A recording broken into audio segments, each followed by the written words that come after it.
ఇది కేవలం సమాచారంగా మాత్రమే భావించండి. వైద్య నిపుణులను సంప్రదించండి. డాక్టర్ యుగంధర్ గారు, సర్జికల్ ఆంకాలజీలో లేటెస్ట్ అడ్వాన్స్‌మెంట్స్ ఏ విధంగా ఉన్నాయి? ఎందుకంటే ఏ సర్జరీ అయినా చాలా అన్‌ప్లెజెంట్. సో, అన్‌ప్లెజెంట్ అని కాదు కానండి. ఇప్పుడు పేషెంట్‌కి తప్పకుండా. 2025-2027 world cancer day awareness theme ఏంటంటే, united by unique. That is the theme. అంటే ఏం చెప్తున్నారంటే, ఇప్పుడు థీమ్ ప్రకారము పర్సనలైజ్డ్ పేషెంట్ కేర్ ఇద్దాము క్యాన్సర్‌లో. అందరికి ఒకటే ట్రీట్మెంట్లు చేయొద్దు బ్లాంకెటెడ్‌గా అనేది నెక్స్ట్ 2 ఇయర్స్ ప్రాపగేట్ చేయడానికి.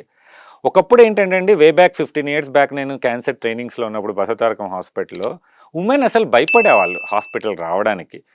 లేట్ స్టేజెస్ ఆఫ్ బ్రెస్ట్ క్యాన్సర్‌లో వచ్చారు. ఎందుకంటే మాకు భయం ఇట్లా రొమ్మంతా తీసేస్తారని. కానీ ఇప్పుడు అడ్వాన్స్డ్ ట్రీట్మెంట్స్‌లో ఏందంటే 50-70% ఆఫ్ బ్రెస్ట్ క్యాన్సర్ ఉమెన్‌కి రొమ్ము మొత్తం తీసేయాల్సిన అవసరం లేదు.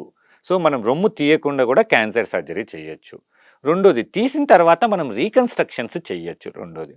ఇంకా చాలా క్యాన్సర్స్‌కి ఏందంటే ఇప్పుడు అసలు వరల్డ్ వైడ్ గర్భసంచి క్యాన్సర్‌కి స్టాండర్డ్ ట్రీట్మెంట్ ఓపెన్ సర్జరీ కాదు. లాప్రోస్కోపిక్ గానీ, రోబోటిక్ గానీ. సో, ఇది మెయిన్ అడ్వాన్సెస్ అన్నమాట. మూడోది ఏందంటే మనం రీకన్‌స్ట్రక్షన్స్ చేస్తున్నాం.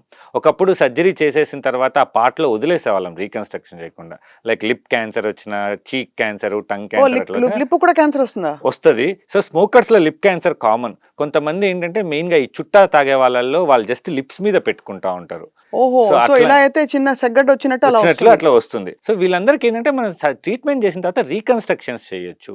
సో, ఇప్పుడేంటంటే చాలా క్యాన్సర్స్‌లో మనం ఆర్గాన్ పూర్తిగా తీయాల్సిన అవసరం లేదు. లైక్ ఒకప్పుడు కిడ్నీ క్యాన్సర్ వస్తే కిడ్నీ మొత్తం తీసేవాళ్ళం. ఇప్పుడు అట్లా అవసరం లేదు. పార్ట్ ఆఫ్ ద ట్యూమర్ వరకే తీయొచ్చు. సో, మనకది సర్జికల్ టెక్నాలజీ వల్ల ఉపయోగపడుతుంది.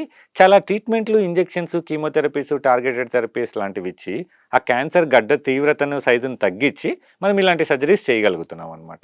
సో, క్యాన్సర్ ట్రీట్మెంట్స్ అంటే భయపడాల్సిన అవసరం లేదు. ఎంత ఎర్లీగా కనుక్కుంటే అంత బెటర్ సర్జరీస్ తోటి అంత బెటర్ క్యూర్స్ చేయొచ్చు మనం. ఆల్మోస్ట్ 95% క్యూర్ చేయొచ్చు. అండ్ తప్పకుండా మనకి ప్రతి సర్జరీ తోటి ఏదో ఒక విధమైన రేడియేషన్ గానీ, కీమోథెరపీ గానీ క్యాన్సర్‌లో కామన్‌గా అంటే అది స్ప్రెడ్ కాకుండా చూస్తామా? అలా అవసరం లేదు.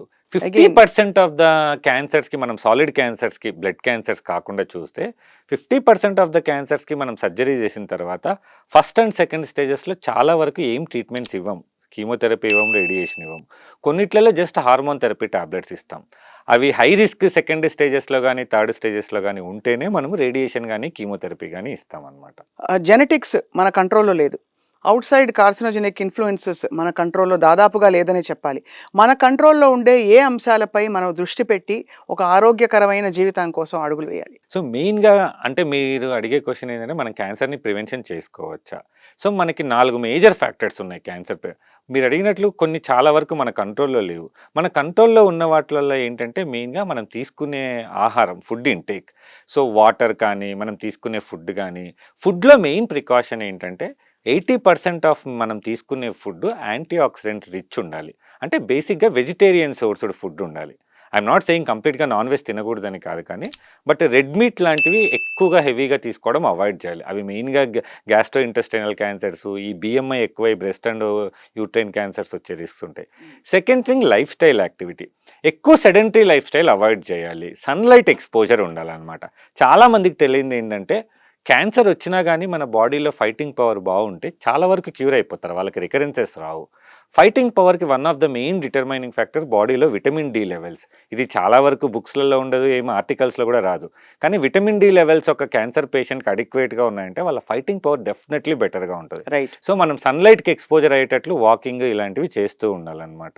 థర్డ్ ఇంపార్టెంట్ థింగ్ ఏంటంటే స్ట్రెస్ ఫ్యాక్టర్‌ని అవాయిడ్ చేసుకోవడము, స్మోకింగ్ ఇట్లాంటివి కంప్లీట్‌గా క్విట్ చేయడము, ఆల్కహాల్‌ని రిస్ట్రిక్ట్ చేయడం అనేది మోర్ ఇంపార్టెంట్. డాక్టర్ యుగంధర్ గారు, world cancer day February 4th and cervical cancer awareness month January అంతా కూడా చాలా యూజ్‌ఫుల్ ఇన్ఫర్మేషన్ చాలామంది వాళ్ళకి వాళ్ళు చెక్ చేసుకునే విధంగా మీరు ఇవాళ తెలియపరిచినందుకు మీకు ధన్యవాదాలు. Thank you thank very you much. So much sir. నమస్తే.